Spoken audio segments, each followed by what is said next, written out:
Selamat berjumpa kembali rekan-rekan mahasiswa sekalian. Kita sekarang masuk ke modul ke-6 ya, yaitu tentang sistem thinking yang bisa diterjemahkan ke bahasa Indonesia pemikiran atau cara berpikir yang menggunakan sistem ya atau bersistem. Coba sekarang kita lihat apa definisi tentang pemikiran bersistem ini ya. Kalau kalian browsing di internet, nanti ada sejumlah definisi ya tentang sistem thinking atau pemikiran bersistem ini atau cara berpikir bersistem. Nah, salah satunya saya ambil di sini yang berasal dari Peter Senge ya. Ini pengarang buku The Fifth Discipline, The Art and Practice of the Learning Organization ya. Jadi menurut Peter Senge ini ada beberapa hal yang perlu diperhatikan atau menjadi ciri dari pemikiran bersistem ya. Yang saya coba summary-kan bahasa Indonesianya di sebelah kanan. Jadi kalau menurut Peter Senge ini inti dari pemikiran bersistem itu adalah dengan melihat, mengamati, mempertimbangkan yang pertama keseluruhan aspek ya, ketimbang hanya satu atau beberapa bagian sistem. Jadi menurut Peter dia ini adalah seeing the wholes ya, rather than parts ya.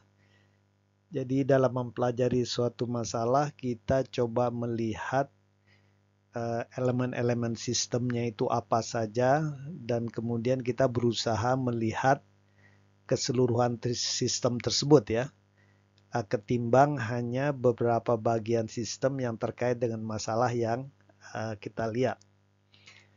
Nah, yang kemudian yang perlu diperhatikan juga nantinya adalah keterhubungan ya. Jadi interconnectedness ya. Jadi keterhubungan dari semua elemen-elemen sistem ya. Ketimbang hanya rantai sebab akibat ya. Jadi seperti kita pelajari sebelumnya kan biasanya suatu sistem itu punya sub-subsistem ya, elemen-elemen dari sistem yang nantinya kita lihat bahwa subsistem-subsistem dari sistem ini sendiri saling mempengaruhi sebenarnya ya, saling terhubung ya. Jadi kalau kita mencoba memikirkan atau menangani suatu masalah, salah satu kiatnya adalah mencari subsistem-subsistem apa saja yang mempengaruhi masalah tersebut ya, atau saling mempengaruhi ya.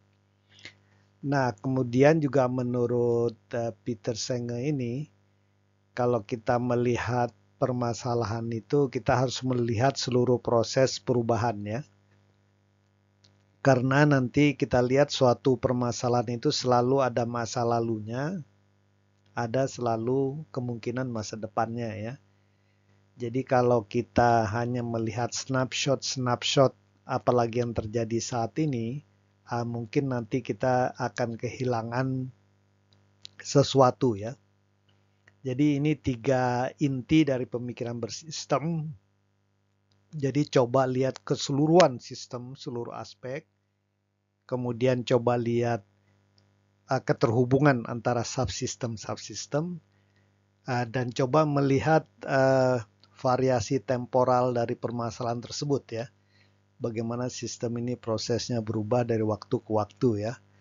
Nah, baru kemudian dari keseluruhan tersebut, dari ketiga aspek tersebut kita bisa mulai memikirkan solusi-solusi dan tindak lanjutnya ya.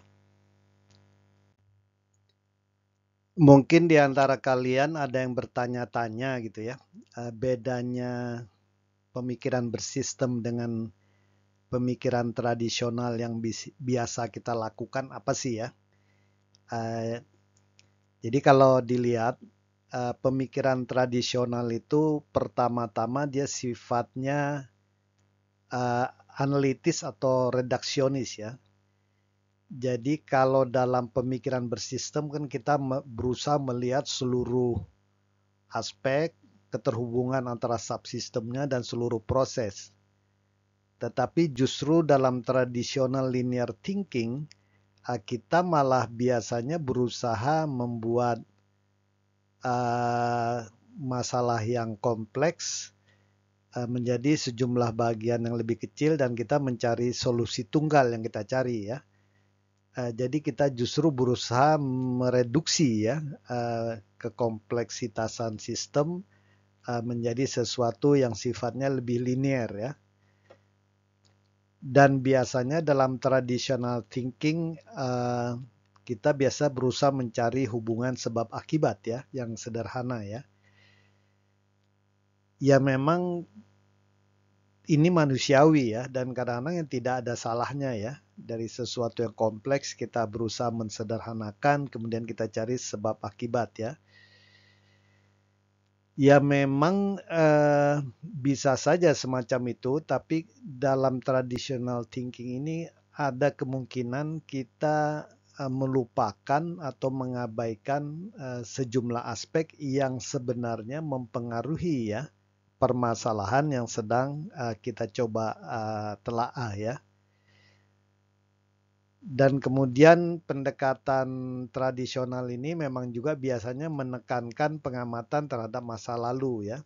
Bagaimana segala sesuatu telah berjalan sebelumnya dan kemudian ke depan ya. Nah, sementara sistem thinking ini seperti disampaikan sebelumnya, justru kita berusaha mempertimbangkan kompleksitas dan dinamika sistem ya.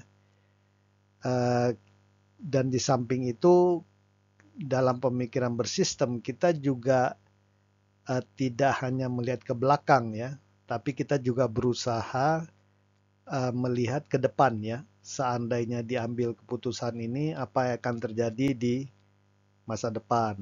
Kalau keputusannya lain B bagaimana? Kalau C bagaimana ya? Jadi sistem thinking ini lebih sifatnya mencari beberapa alternatif dan potensi-potensi kemungkinannya ke depan ya. Dan seperti kita ketahui sebelumnya bahwa pemikiran bersistem ini selalu mempertimbangkan bahwa banyak faktor yang menyebabkan permasalahan yang sedang kita telaah ya. Dan hubungan sebab akibatnya kadang-kadang tidak linear ya, tapi non-linear dan kompleks ya.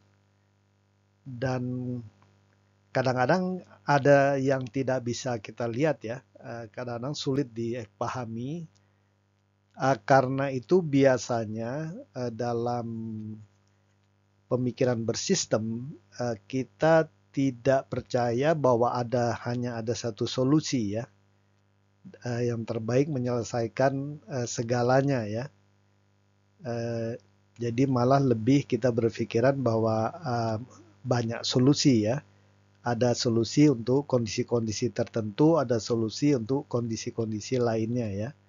Jarang ada satu solusi untuk menyelesaikan semua hal ya. Nah, kemudian dalam pemikiran bersistem, kita juga menyadari banyak hal yang intangible ya. Ada yang tidak dapat dilihat, banyak hal kemudian yang berubah ya, dinamis, banyak hal yang tidak dapat dikontrol, dan banyak hal yang tidak dapat diprediksi ya. Jadi kalau kita lihat memang sistem thinking ini lebih realistis ya, lebih mendekati karakteristik dinamika permasalahan kehidupan sehari-hari ya, dibandingkan hanya pemikiran tradisional linear thinking ya. Tapi mungkin traditional thinking ini semacam iterasi pertama lah ya. Mungkin baik untuk pertama kita coba memahami pola dasarnya, tapi kemudian kita harus berangkat menuju ke sesuatu yang lebih kompleks, lebih multidimensi ya, lebih non-linear ya, lebih holistik ya, walau alam ya. Nah, apa manfaatnya kalau kita menggunakan pemikiran bersistem ya, atau pendekatan pemikiran bersistem setidaknya ada sejumlah hal ya. Ini juga kalau kalian nanti mencari dari internet banyak ya, banyak pemikiran-pemikiran. Tapi di sini saya coba beberapa hal saja lah ya, yang kira-kira mungkin penting. Jadi kalau kita menggunakan pemikiran bersistem, pertama-tama kita bisa membuka peluang-peluang baru ya, khasanah-khasanah baru dalam pemikiran ya. Misalnya kita bisa mencari cara baru untuk meningkatkan efisiensi dan penghematan sumber daya ya. Kemudian dalam konteks sistem organisasi kita dapat membantu mengembangkan ide dan inovasi baru ya. Dan kemungkinan juga pemikiran bersistem ini bisa mengidentifikasi masalah-masalah dengan cepat dan menguji solusi baru untuk masalah tersebut ya.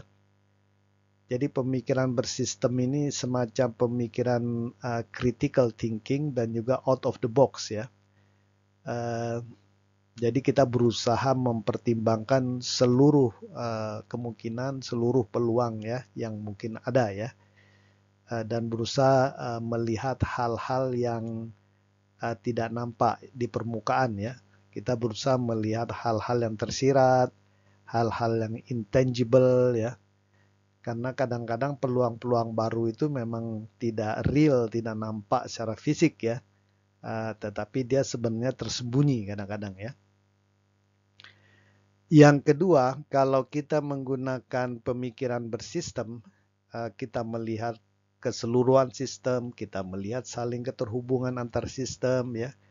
Kita melihat kemungkinan dinamika sistem dari masa lalu, sekarang ke masa depan, maka kita nanti bisa meminimalkan dampak kesalahan ya.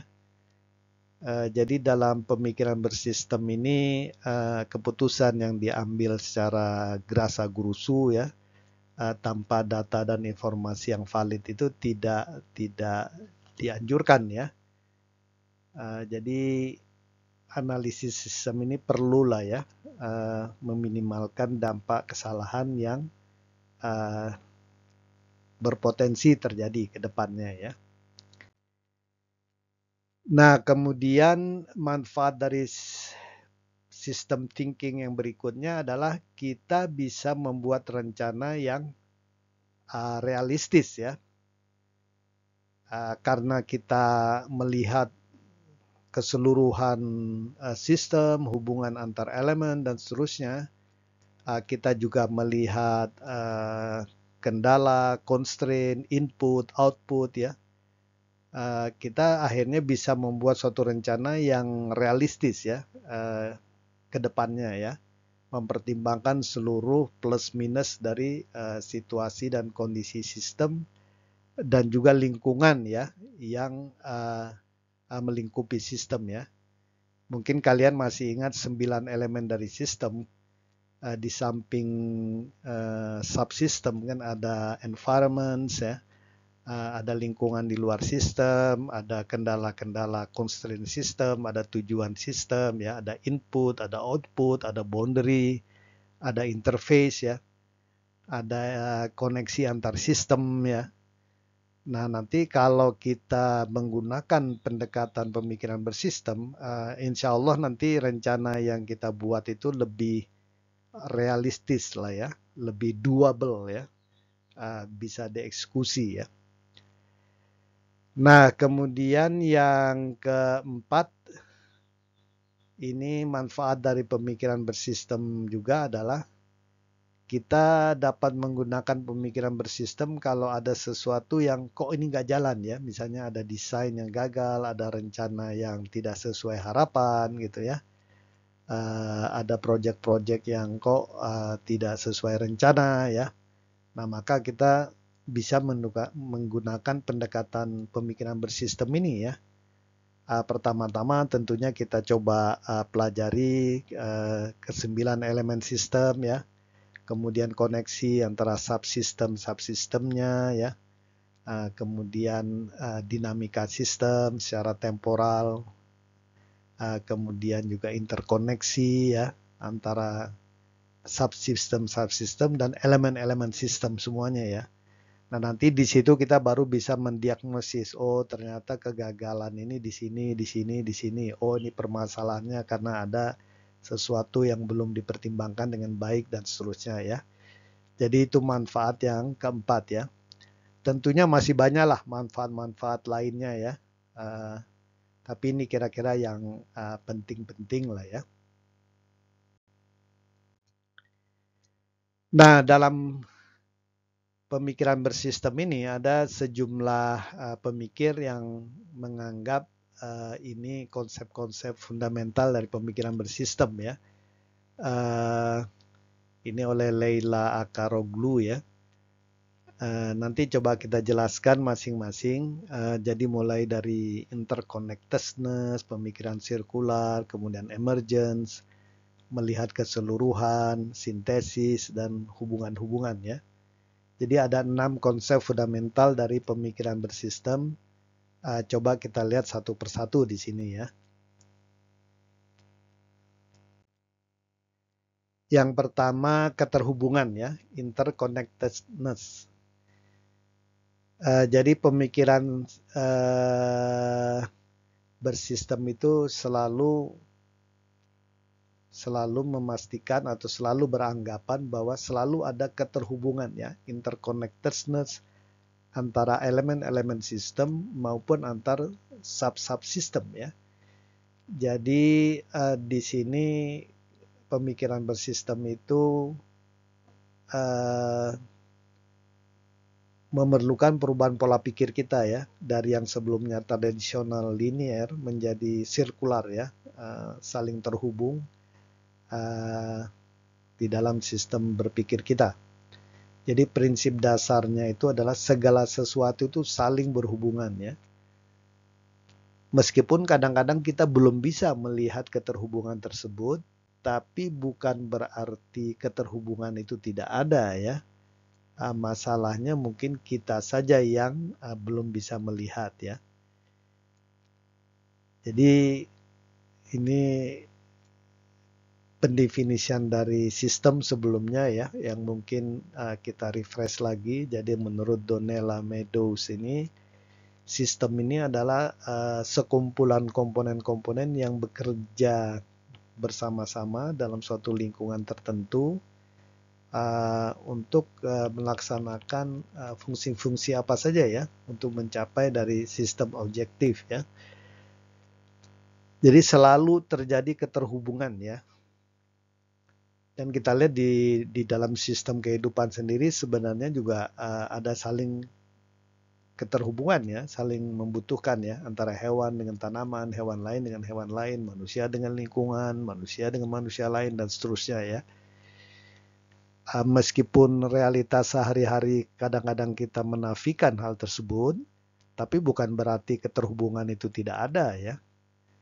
Jadi dalam pemikiran bersistem, salah satu konsep pertama, kalau kita melihat sejumlah permasalahan yang episodik atau sejumlah elemen yang episodik, kita selalu berusaha mencari hubungan-hubungan antar sesamanya atau terjadi multi hubungan ya, kadang-kadang ya, kita tidak tahu ya. Semakin bisa kita memahami, memetakan hubungan-hubungan di antara elemen-elemen sistem, antara sub-subsistem, maka kita akan bisa lebih memahami permasalahan dan mencari solusi yang baik ya, terbaik ya.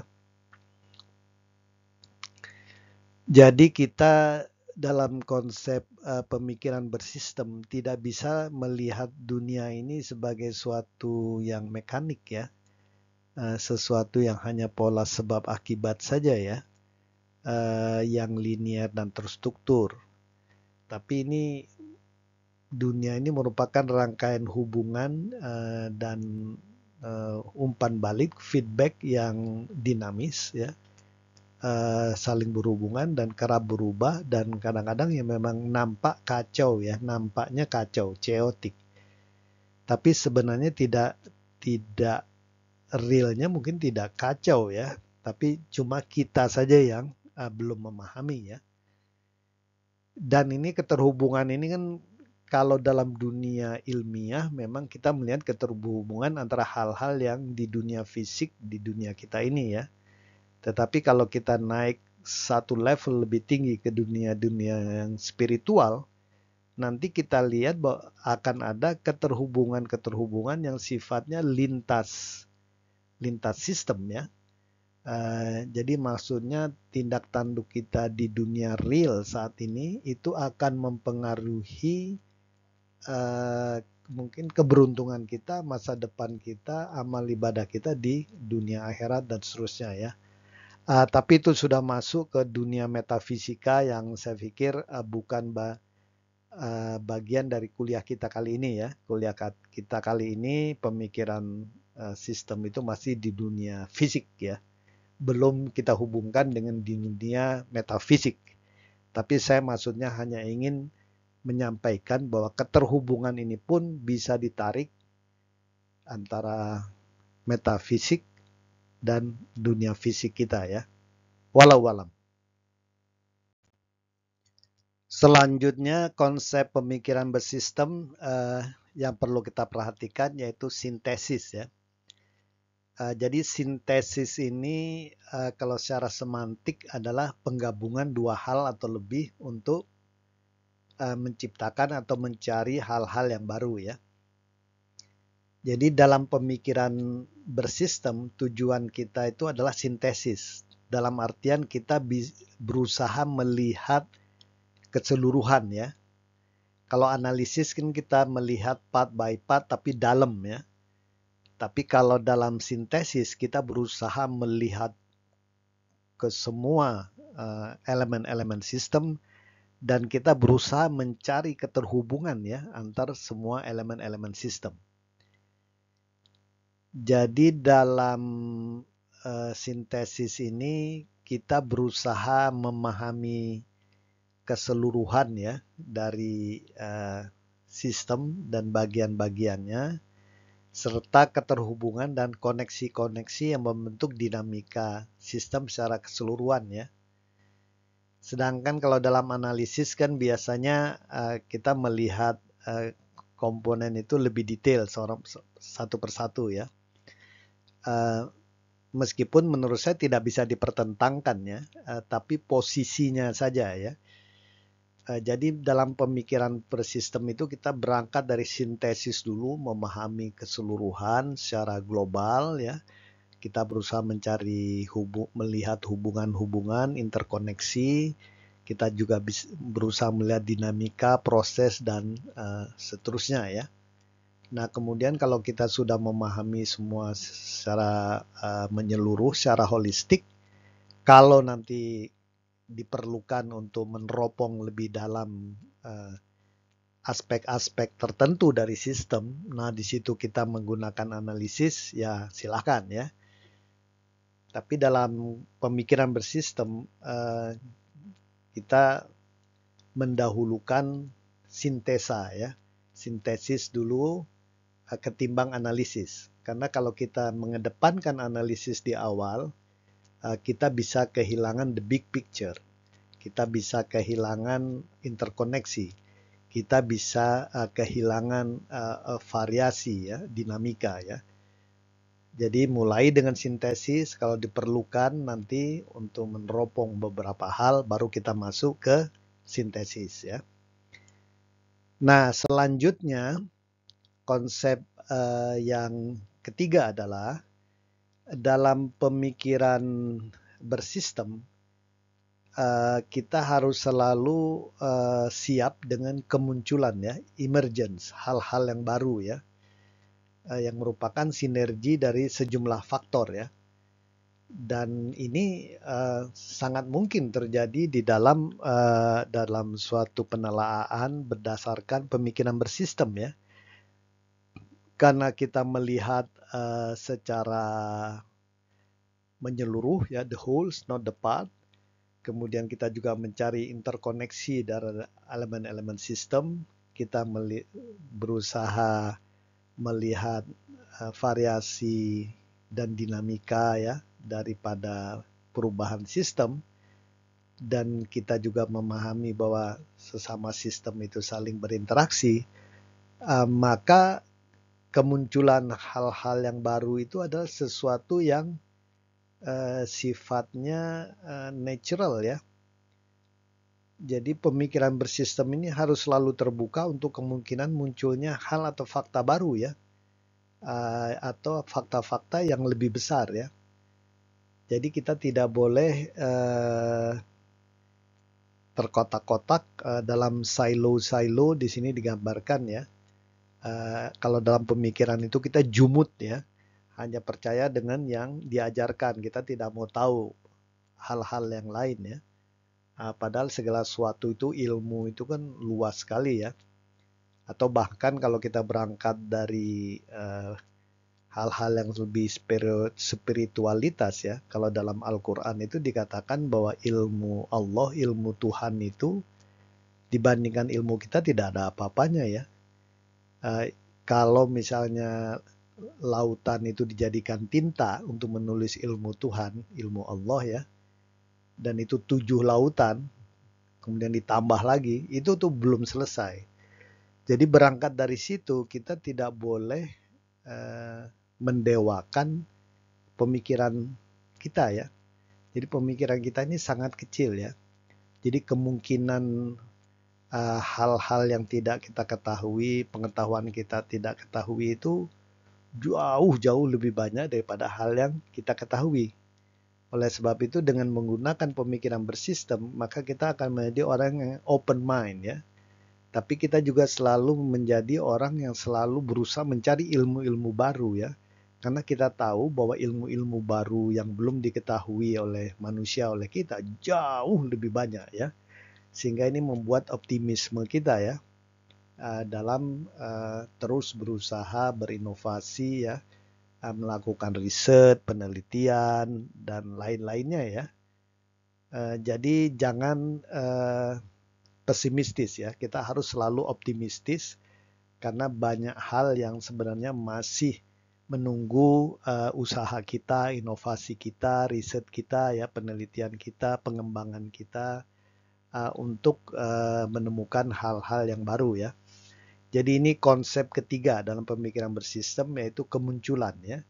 Jadi kita harus selalu terbuka untuk munculnya hal-hal baru, fakta-fakta baru yang lebih menarik, menantang, lebih besar ya. Nah itu yang ketiga ya. Nah yang keempat ini feedback loops ya, sirkulasi umpan balik ya. Jadi pemikiran bersistem itu karena kita tadi sudah tahu bahwa ada interkoneksi, ada sintesa ya, ada emergence ya. Jadi kita jangan kaget bahwa di dalam suatu sistem itu selalu terjadi saling mempengaruhi ya. Terdapat putaran aliran umpan balik yang konstan antara elemen-elemen ya.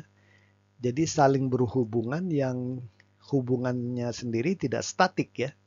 Jadi hubungannya itu dinamik ya, bervariasi secara temporal dan juga secara spasial, nanti kita lihat ya antara elemen-elemen ini ya. Jadi ini harus konsep keempat yang harus selalu kita ingat ya. Jadi selalu ada sirkulasi umpan balik di dalam suatu sistem ya.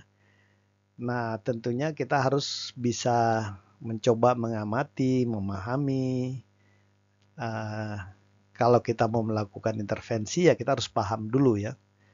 Dan nanti kita lihat bahwa dalam sirkulasi umpan balik itu ada sirkulasi yang sifatnya menguatkan, reinforcing, dan ada yang sifatnya penyeimbang ya. Jadi kalau dalam sirkulasi yang sifatnya penguatan, nanti kita lihat kalau satu elemen itu melimpah, dia bisa terus menyempurnakan diri dan akhirnya dia akan jadi terus menguat ya. Jadi contohnya kalau dalam suatu lingkungan itu misalnya kan uh, tikus kalau predatornya misalnya ular, ularnya berkurang, maka si tikusnya ini akan menguat ya, akan melimpah nantinya ya. Nah, ada juga putaran penyeimbang ya. Jadi ini yang balancing. Biasanya nanti kalau jumlah tikus sudah sangat banyak di suatu habitat ya kita harus memikirkan cara bagaimana kita uh, mengintrodusir predator-predator tikus untuk menyeimbangkan ya. Nah ini contoh ada contoh tentang reinforcing dan balancing ya.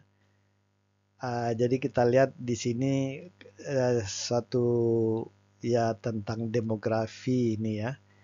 Jadi kalau kelahiran bertambah, nanti populasi akan bertambah ya. Tapi celakanya lagi kalau jumlah penduduk bertambah nanti berarti jumlah kelahiran juga bertambah ya. Jadi ini reinforcing ini. Terus saja ya. Jadi kalau jumlah penduduk tidak dibatasi ya dia akan terus ya. Terus membesar ya. Nah, tapi di satu sisi nanti kita lihat ada yang balancingnya ya. Jadi jumlah penduduk meningkat, tapi kan ada kematian ya. Ada perang, ada wabah, endemi penyakit. Nah, ini ikut membalancing ya. Dan di sini nanti ada delay waktu memang ya. Nah, tinggal bagaimana ini ya. Seperti kita ketahui misalnya di suatu negara kadang-kadang usia ekspektasi life-nya ya, usia kematian itu meningkat. Maksudnya orang usianya lebih lebih lama ya. Akhirnya jumlah penduduknya itu memang jadi di samping itu juga anak-anak mudanya males menikah. Nah ini menjadi jumlah penduduk menurun kadang-kadang ya. Nah ini juga jadi fenomena tersendiri ya. Makanya ini jadi dalam pemikiran bersistem itu bagaimana misalnya menyeimbangkan jumlah penduduk di suatu negara dengan mempertimbangkan berbagai hal ya. Jadi kemajuan ekonomi misalnya kayak di Cina sekarang kemajuan ekonomi itu sangat pesat ya. Nah ini mengakibatkan anak-anak muda itu banyak lari ke kota dan mereka malas menikah akhirnya ya. Nah karena malas menikah akhirnya eh, jumlah generasi muda itu jadi berkurang, nah nanti tenaga kerja berpengaruh dan segala macam ya. Jadi memang akan banyak kaitannya ya. Jadi kalau kita bisa menggunakan memahami sirkulasi umpan balik ini jadi kita jadi bisa memahami sistem lebih realistis dan solusinya juga bisa kita carikan ya. Jadi itu jadi permasalahan di berbagai negara sekarang. Kalau di Jepang ini usia orang-orang yang lansia itu bertambah banyak, sementara generasi mudanya itu stagnan ya, karena banyak yang tidak mau nikah, atau kalau nikah pun kadang-kadang tidak mau punya anak, atau punya anaknya satu ya, sehingga nanti untuk lapangan kerja dan segala macam tenaga kerja itu repot ya, ekonomi juga tidak bisa bergerak. Nah, akhirnya tenaga kerja dari luar negeri masuk, tapi tenaga kerja luar negeri masuk, terjadi perubahan budaya dan segala macam ini itu ya. Jadi memang kalau kita menggunakan pemikiran bersistem, ini akan lebih kompleks ya, karena banyak faktor yang lebih dinamis masuk ke dalam persamaan ya. Nah, jadi ini yang nomor 4 ya. Nah, kemudian eh, konsep yang nomor 5 ini kausalitas ya. Karena segala sesuatu saling terkait ya. Jadi ada sebab akibat ya, tapi yang sifatnya tidak linier ya. Jadi karena konsep-konsep keterhubungan, sintesis, kemunculan, sirkulasi umpan balik, nah maka akan saling mempengaruhi ya. Akibatnya akan terjadi sistem kausalitas ya. di dalam suatu sistem ya. Nah, ini harus dipahami secara baik ya. Jadi konsep pemikiran bersistem itu bertumpu atau mempertimbangkan bahwa ada sistem kausalitas yang berlangsung yang sifatnya tidak linier ya, multilinier, melibatkan banyak pihak ya, dan tingkat pengaruhnya itu bisa bervariasi secara spasial atau temporal ya.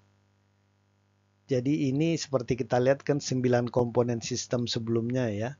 Ada input, ada output, ada subsystem ya, ada interface, ada environment, ada boundary, ada purpose, ada constraint dari sistem ya. Nah, ini saling terhubung ya, saling bersintesis, muncul hal-hal baru itu masuk ke dalam sistem. Kemudian dia juga berinteraksi ya dengan yang existing subsystem dan elements, terjadi sirkulasi umpan balik ya. Nah, ini saling saling mempengaruhi lah ya. Jadi kausalitas ini saling mempengaruhi, menyebabkan sebab akibat. Nah, ini kita harus pahami dulu ya.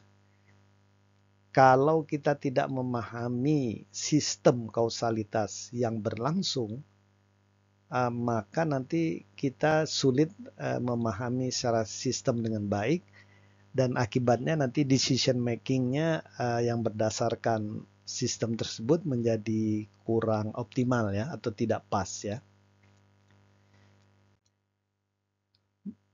Nah, konsep pemikiran yang keenam terakhir ini adalah untuk memahami semua yang tadi itu, kita kemudian harus bisa memetakannya ya. Jadi harus bisa memvisualisasikan suatu sistem sehingga kita bisa paham dengan baik ya. Kemudian kita bisa menggunakannya sebagai dasar untuk bertindak ya.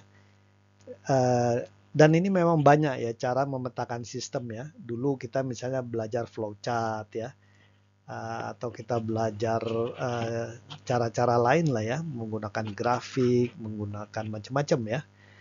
Di sini ada sejumlah cara memetakan sistem ya.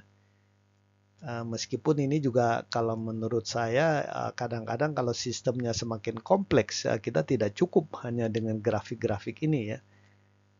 Mungkin sekarang kita perlu bantuan teknologi 4.0 ya. Kita perlu bantuan artificial intelligence, kita perlu bantuan big data analysis ya, kita perlu bantuan blockchain ya, kita perlu bantuan sistem-sistem analisis yang lebih canggih untuk memetakan ya. Dan pemetaan ini sekarang ini tidak bisa lagi analog semacam ini ya. Dengan perkembangan teknologi mungkin kita harus menggunakan sistem-sistem yang sifatnya digital ya, yang berbasiskan GIS ya, atau kalau dalam ruangan BIM ya. Jadi dengan menggunakan sistem yang sifatnya lebih digital, kita bisa memetakan, memahami, mensimulasi ya, bagaimana sistem itu saling terhubung, saling berinteraksi, saling berevolusi ya. Dan juga kita bisa menggunakan sistem tersebut untuk skenario solution ya. Jadi kalau kondisi ini yang kita pilih, apa yang akan terjadi? Kalau ini terjadi, apa yang terjadi ya? Jadi pemetaan sistem ini memang penting ya. Caranya macam-macam lah ya. Mulai dari tradisional grafik ini itu sampai yang digital, sampai yang sekarang dibantu oleh artificial intelligence, blockchain mapping, big data analysis ya, macam-macam lah ya. Kita lihat nanti ya. Tapi intinya ini penting ya, ininya. Selanjutnya kita melihat sejumlah strategi pemikiran bersistem ya. Maksudnya bagaimana 6 konsep fundamental yang telah kita lihat sebelumnya itu kita terapkan ya dalam strategi berpikir bersistem. Ini ada 5 yang ditawarkan, mulai dari zoom in, zoom out, mempertimbangkan berbagai perspektif, kemudian melihat pada pola, kemudian menggunakan foresight, ya, bukan hanya forecasting, dan kemudian move forward with small action, ya. Kalau saya perhatikan nantinya sebenarnya bisa saja pemikir yang lain mengajukan formula strategi yang berbeda-beda, ya. Saya pikir tidak apa-apa, ya, dan itu juga umum lah dalam pemikiran bersistem, orang menggunakan hal-hal yang lain, ya, dalam strategi pemikiran bersistem. Tapi coba kita lihat kelima ini, mudah-mudahan nanti ada manfaatnya lah, ya, untuk kita semua, ya. Jadi strategi yang pertama itu zoom out, not just zoom in, ya. Jadi maksudnya kalau kita melihat suatu masalah, kita melihat pertama secara lebih luas, yaitu kita zoom out, ya. Dan zoom out ini tidak hanya dalam domain spasial, tapi juga dalam domain temporal, ya. Sama lah kalau kita melihat Google Map, kan kita biasanya melihat dulu wilayah yang lebih luas, kemudian kita coba zoom in, ya. Jadi kita lihat konteks lebih luas, baru nanti kemudian kita juga zoom in, ya. Nah, sebagai contoh misalnya perubahan iklim lah, ya. Perubahan iklim itu banyak organisasi yang gagal memperhitungkan dampak perubahan iklim karena mereka memang terlalu zoom in, ya. Karena mereka memang dituntut misalnya melaporkan pendapatan perusahaannya setiap triwulanan. Sedangkan dampak perubahan iklim kan sifatnya global dan berlangsung relatif lebih lambat, ya. Mungkin di tahunan baru kelihatan, ya. Oleh karena itu kita perlu konteks yang lebih luas, ya. Jadi dalam prinsip fundamental sebelumnya kita melihat the global, ya, lebih luas, ya. Dan kita juga melihat secara sintesa, ya. Dan kita melihat tidak hanya bagian-bagian atau snapshot, tapi keseluruhan, ya, perubahan. Domain perubahannya kita lihat semuanya. Nah, tetapi dalam berpikiran sistem kita tidak hanya cukup melihat the whole, ya. Untuk mendapatkan pemikiran pemahaman yang lebih baik, kita juga harus zoom in, ya. Kita harus mencari hal-hal yang lebih detail, ya, dari proses, ya. Kita ingin memahami misalnya subsistem itu apa saja sih terus, ya. Karakteristiknya seperti apa saja, ya. Kemudian kita juga ingin melihat apakah ada emergence baru di domain yang lebih kecil, ya. Jadi zoom in, zoom out, zoom in ini harus kita lakukan secara terus-menerus, ya. Kita ingin melihat pola, tren, dan faktor kontekstual yang lebih besar, tapi juga hal-hal yang lebih detail, ya. Atau dalam konteks konsep fundamental, kita tidak hanya melakukan sintesa, tapi kita juga melakukan analisis, ya. Sintesis, analisis, sintesis, analisis, sintesis, analisis, zoom out, zoom in, tergantung keperluan, ya. Tujuannya ini sebenarnya untuk memahami sistem lebih baik. Kita ingin melihat keseluruhan dari sistem, kita ingin memahami bagian-bagiannya apa saja, kita ingin melihat interkoneksi antara semua subsistem dan elemen, dan kita ingin memahami karakteristik dinamika variasi dari proses perubahan sistem, ya. Dan kadang-kadang tergantung sistem yang kita pelajari, kita tidak cukup hanya melihat zoom out, ya, tapi kita perlu melihat zoom in, ya. Karena kadang-kadang dampak misalnya climate change sekarang ini kan sifatnya global, ya. Tapi dampaknya itu bisa sangat lokal, ya. bahkan bisa ke banjir, kemudian ke penurunan produksi beras ya, kemudian harga beras naik, terus saja ya. Kita harus zoom in terus ya. Jadi zoom in bisa dalam konteks spasial, tapi kita zoom in juga bisa dalam konteks menelusuri ya. Kemana ini ya? Mungkin bukan hanya dampak-dampak sosial, tapi juga ekonomi, kemudian lingkungan, dan seterusnya ya. Jadi ini strategi pertama, zoom out and zoom in ya. Jadi dua ya, sintesis, analisis, zoom out, zoom in. Nah ini berapa kali zoom out, berapa kali zoom in ini nanti tergantung situasi, kondisi, dan konteks daripada sistem ya. Nah, kemudian berikutnya strategi kedua yaitu gunakan perspektif yang berbeda-beda ya. Jangan hanya menggunakan satu perspektif. Coba lihat dari perspektif yang bervariasi lah ya. Misalnya kalau dalam kasus penanganan yang ramai sekarang, kasus di Pulau Rempang misalnya ya, maka kita harus coba melihat perspektif pemerintah itu apa, kemudian perspektif masyarakat yang tinggal di sana apa, perspektif masyarakat di luar Pulau Rempang apa, kemudian perspektif bisnis atau investor apa, kemudian mungkin perspektif negara di sekitarnya ya, misalnya yang terdekat Singapura dan Malaysia ya. Jadi kita harus melihat beragam perspektif ya. Atau kalau dalam masalah-masalah SDGs kita harus melihat perspektif sosialnya apa, perspektif ekonomi apa, perspektif lingkungannya apa, dan kemudian perspektif tata kelolanya ya. Jadi ini perlu ya. Dan kalian sudah di pertemuan keberapa ya? Kan sudah melihat yang contoh kasus yang 6 orang buta ini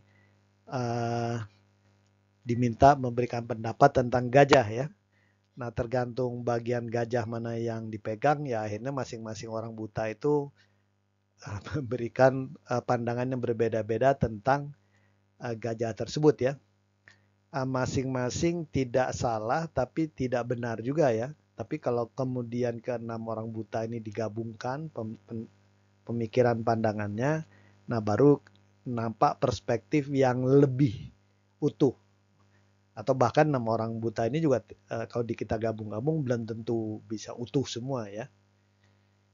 Jadi dalam pemikiran bersistem, strategi kedua setelah zoom in zoom out itu adalah mencoba melihat dari berbagai perspektif, dari berbagai angle yang mungkin ya.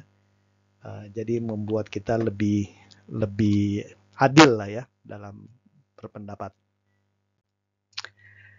Nah, kemudian strategi ketiga itu adalah kita berusaha mencari pola ya, bukan sebab akibat ya. Karena kadang-kadang kita dalam pemikiran tradisional terjebak, kita melihat hanya hasil ya, hanya melihat kalau misalnya metafora gunung es, kita hanya melihat yang nampak di permukaan, apa yang terjadi ya. Padahal pola yang menyebabkan itu terjadi, atau kalau dalam konsep fundamental tadi, sistem kausalitasnya itu lebih kompleks ya. Jadi kalau kita melihat sesuatu, kita jangan hanya melihat yang nampak di permukaan ya. Kalau dalam sistem thinking yang iceberg ini ya. Sementara yang di bawah permukaan itu jauh lebih besar ya. Mungkin di bawah permukaan itu 90% yang nampak 10% ya. Jadi kita harus melihat sistem dan struktur yang ada di bawah air ini ya, dalam konsep sistem thinking ya. Jadi kita harus melihat pola, kita harus melihat interkoneksi, ini melihat kausalitas. Nah di sini kita perlu mungkin zoom in, zoom out beberapa kali. Kita harus mensintesa, menganalisis, mencari interkoneksi ya, mempelajari sistem kausalitas, Nah, mudah-mudahan nanti kemudian kita bisa memahami yang tidak nampak ini ya. Karena yang pola kecenderungan itu tidak nampak kadang-kadang ya. Kemudian juga struktur-struktur yang mendasari kita tidak nampak ya. Mental model juga tidak nampak ya. Kadang-kadang terjadi permasalahan di lapangan, tapi itu berakar dari banyak hal ya. Dari sistem budaya, ideologi, mungkin ada ketidakadilan, segala macam ya. Sehingga kalau kita bereaksi hanya berdasarkan apa yang terjadi, tapi tidak memperbaiki atau mengobati hal-hal yang tidak nampak, maka nanti penanganannya ini tidak akan efektif ya. Jadi ini perlu ya, kita berusaha mencari pola bukan sebab akibat, kita berusaha mencari permasalahan yang ada di bawah air ketimbang hanya memperhatikan yang muncul di atas air ya. Jadi itu metafora gunung es lah ya, harus kita ingat. Nah, kemudian yang strategi berikutnya itu adalah kita harus selalu mengedepankan foresight. Foresight itu apa ya? Pandangan ke depan ya. Bukan forecasting, bukan memperkirakan ya. Jadi foresighting ini mungkin bedanya gini. Jadi dalam pemikiran bersistem kita mempertimbangkan beberapa kemungkinan skenario ya. Jadi kalau saya melakukan ini maka akan terjadi ini. Kalau saya melakukan yang B ke sana, kalau C ke sana, kalau D ke sana ya. Nah itu namanya foresighting ya. Jadi kita memahami masa depan sebagai entitas baru yang hanya terlihat sebagian di masa kini ya. Jadi kita kan tidak tahu permasalahan ini ke masa depannya ini akan seperti apa ya. Karena yang tahu kan hanya Gusti Allah ya. Nah dalam foresighting kita mencoba beberapa skenario ya. Karena kita tidak tahu ini nanti skenario ini jalannya melalui track yang mana ya. Nah kalau forecasting itu lebih satu jalur dia. Jadi dia hanya menggunakan satu jalur untuk kira-kira akan ke sana ya. Itu nggak bisa ya. Di dalam pemikiran bersistem karena kita tahu semuanya saling berinteraksi, terjadi sirkulasi feedback, terjadi kemunculan-kemunculan baru ya di tengah jalan ya. Nah, foresight itu lebih realistis dibandingkan hanya forecasting ya. Jadi dalam strategi pemetaan bersistem jangan hanya menggunakan satu plan ya.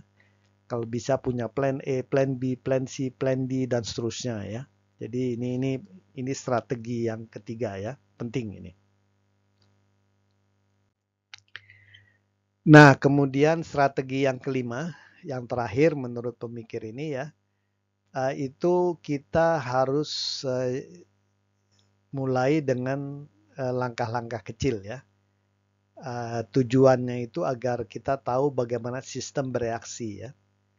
Jadi ini juga dalam rangka kita memahami keseluruhan sistem ya. Jadi kan kadang-kadang kita tahu ada subsistem, ada kausalitas, ada umpan balik yang tidak terlalu nampak ya. Tapi kalau kita melakukan langkah-langkah kecil, melakukan tindakan kecil, kita bisa melihat, oh ini begini, kalau sudah oke, tambahkan lagi dan seterusnya ya. Jadi sama seperti kalau Peter Senge ini dia menggunakan pendekatan ruangan gelap lah ya. Jadi kalau dalam pemikiran bersistem itu kalau kita di dalam ruangan gelap gitu ya, kita misal mau cari pintu keluar kan kita harus pelan-pelan ya. Kita bergerak gitu ya. Apakah ini yang paling gampang apa dinding, kita mengelilingi dinding dan seterusnya ya. Kalau kadang-kadang gagasan konvensional itu yang penting cepat bergerak, kalau gagal pun asal murah gitu ya. Nah ini bahayanya itu kalau kita bergerak cepat tapi tindakannya berdampak besar gitu ya. Ini bisa bahaya ini ya. Jadi kalau dalam teori vektor itu direction itu lebih penting ya. Jadi pertama-tama kita bergerak langkah kecil dalam artian kita memastikan bahwa direction ini sudah betul. Nah, sesudah directionnya benar baru kita mempercepat ya. Karena kalau directionnya salah kita keburu cepat, nah ini bahaya ya. Jadi dalam strategi pemikiran bersistem ini kehati-hatian itu perlu ya. Jadi maju dengan langkah-langkah kecil dulu ya. Baru kemudian sesudah yakin, sesudah memahami sistem secara lebih baik, baru kita bisa meningkatkan kecepatan ya untuk maju lebih cepat ya. Jadi ini diperlukan karena kita memang kadang-kadang ya manusia kita tidak tahu sistem secara menyeluruh di awal, tetapi tuntutan itu memerlukan kita bergerak ya. Nah, atau menyelesaikan. Nah, kita harus maju pelan-pelan. Jadi sambil kita maju, sambil kita mempelajari sistem, respon sistem, kita melihat hasil yang terjadi dan seterusnya ya. Dan kemudian kita bisa meningkatkan kecepatan, memperbanyak usaha, memperbanyak jumlah langkah dan seterusnya ya. Nah, ini sejumlah karakteristik ya, katanya pemikir yang bersistem ya. Kita tidak tahu apakah kita semua ini sebenarnya sistem thinker ya. Tapi kita bisa setidak-tidaknya merekognisi lah ya. Kita bisa melihat, oh ini orang ini punya ciri sistem thinker atau tidak ya. Ini ada sejumlah habit dari sistem thinker. Nanti kalian baca-baca lah ya. Kan slide-nya juga sudah, PDF-nya sudah saya sampaikan ke kalian ya.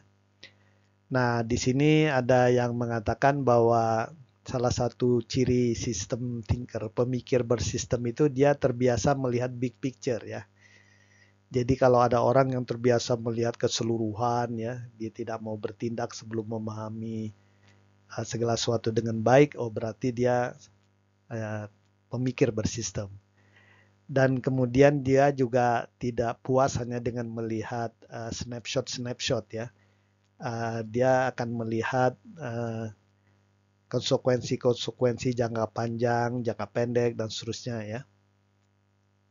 Jadi pemikir-pemikir yang bersistem ini bahkan kadang-kadang dia melihat konsekuensi keluar dari dunia fisik ya, sampai ke akhirat yang melihatnya ya, ke dunia metafisik ya. Nah, kemudian juga pemikir bersistem ini dia akan selalu memahami ya dinamika, kompleksitas, dan ketergantungan dari komponen-komponen sistem ya.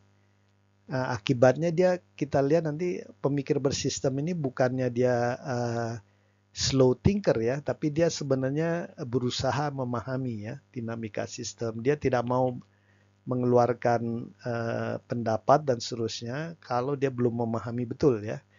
Nah, itu dia pemikir bersistem. Dan pemikir bersistem itu biasanya juga mempertimbangkan hal-hal yang nampak dan tidak nampak ya, konsekuensinya apa. Kalau ini ada konsekuensi sosial, ekonomi, politik, mungkin pendidikan, tata kelola, macam-macam ya. Jadi dia bisa melihat dengan kacamata yang orang lain mungkin tidak melihat ya. Dia bisa melihat beyond reality ya. Nah, ini yang ciri pemikir bersistem. Dan kemudian juga pemikir bersistem ini selalu mempertimbangkan semua bagian daripada sistem, daripada elemen ya. Jadi kalau dia misalnya menangani kasus di Rempang misalnya ya, dia akan selalu mempertimbangkan kepentingan masyarakat di sana, kepentingan pemerintah mungkin ya, kepentingan pemerintah daerah, kepentingan investor, kepentingan bisnis mikro, makro di sana ya, dan lain-lainnya ya. Dia akan coba mencari solusi yang sifatnya win-win untuk semuanya ya. Itu pemikir bersistem ya. Dan tentunya nanti ada yang lain-lainnya lah kita lihat ya. Tapi ini beberapa yang mungkin kita semua bisa mencoba menerapkan ya. Jadi kalau pemikir bersistem itu biasanya nanti kita lihat orang yang selalu terbuka ya. Dia akan toleran ya, karena dia memahami dinamika dan seterusnya ya. Dia tidak akan gerasa gerusu ya. Dan dia juga selalu akan hati-hati nanti ya, kita lihat ya. Dan lain-lainnya ya. Kalau saya lihat sih bagus ya, karakteristik yang muncul dari pemikir bersistem ini baik ya. Bahkan dalam konteks spiritualitas juga saya lihat pemikir bersistem itu akan baik ya. Jadi dia tidak akan melakukan hal-hal yang merugikan orang lain ya, atau merugikan lingkungan dan lain-lainnya ya. Walau alam ya. Nah, terakhir, sebagaimana biasa kita ada tugas. Salah satu fenomena yang ramai sekarang ini kan perubahan iklim ya, climate change. Dan ini ada grafik ya. Jadi kita lihat memang climate change ini sifatnya global, tapi dia dampaknya itu bisa regional, lokal, dan bisa spill over ya, merembet kemana-mana dampaknya ya. Nah, nanti coba kalian gunakan pendekatan pemikiran bersistem, tulis-tulisan untuk menjelaskan tentang penyebab, dampak dari perubahan iklim ya di berbagai sektor kehidupan. Terserah ya, gunakan sistem thinking dan kemudian bagaimana mekanisme mitigasi dan adaptasinya. Nah, dalam mitigasi dan adaptasinya tentunya kita juga perlu memperhatikan berbagai faktor yang mempengaruhi ya daripada climate change ini ya. Nah, ini waktu penyelesaiannya seminggu sebagaimana biasa ya. Dan kalian bisa googling lah ya dari internet, dari buku atau dari paper, terserah lah ya. Nah, terima kasih. Saya pikir ini akhir dari pertemuan kita. Kita minggu depan bertemu kembali ya. Terima kasih. Wassalamualaikum warahmatullahi wabarakatuh.